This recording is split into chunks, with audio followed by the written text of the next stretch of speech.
Warning!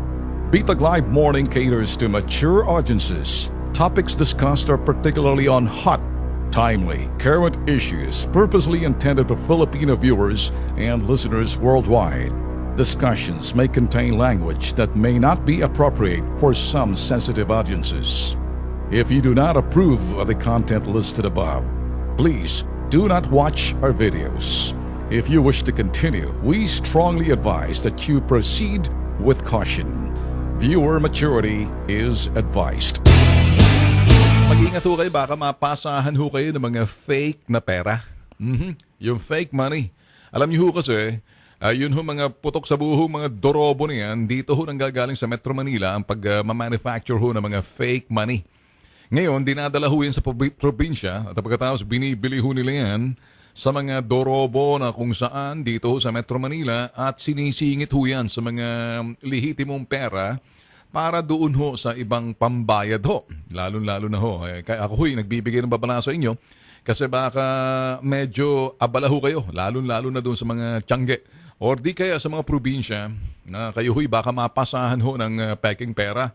Malalaman nyo na lang ho peke yan pag deposito nyo ho. Kung aabot ho sa bangko or malas nyo kapag yan ho yung peking pera na yan, eh naipasa nyo sa iba, hindi nyo naman kasalanan dahil hindi nyo ma-distinguish kung ano yung peke na pera sa lihitimong pera. Kaya kung kayo ho nakikinig ho sa pamamagitan ho ng ating programa ho, dito ho sa Radyo 5, sa Ben Tulfo, nakakapag-ingat ho kayo.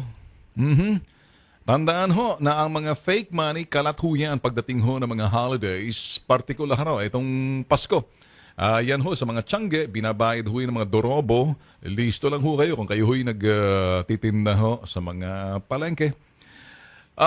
Ito ho yung old-fashioned but effective method na kapag sinunod nyo, makakaiwas ho kayo na hindi ho kayo mabiktima ng ganong kadali na mga mapagsamantala na nagbabayad ho ng mga peking pera. Ano ho yun?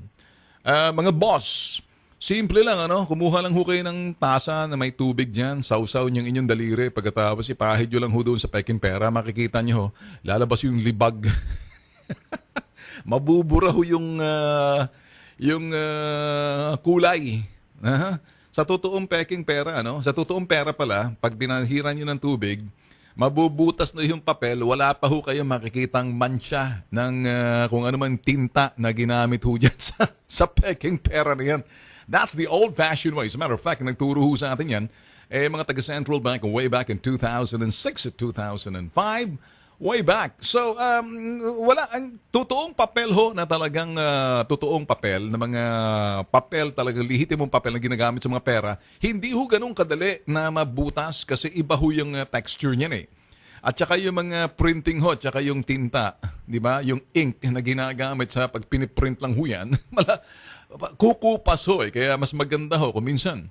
Kaya mas maganda ho, meron kayong sponge na may tubig, tapos ganunin nyo lang sa may papel.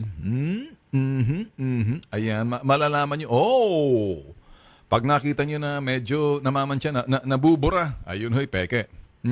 Sa totoong pera, mabubutas na ho yung papel, na totoong pera, hindi pa rin lalabas yung tinta. Yan lang ho ang aking mga ito hong sasabihin dito. At sinasabi ho namin yan every time palapit na hong Pasko.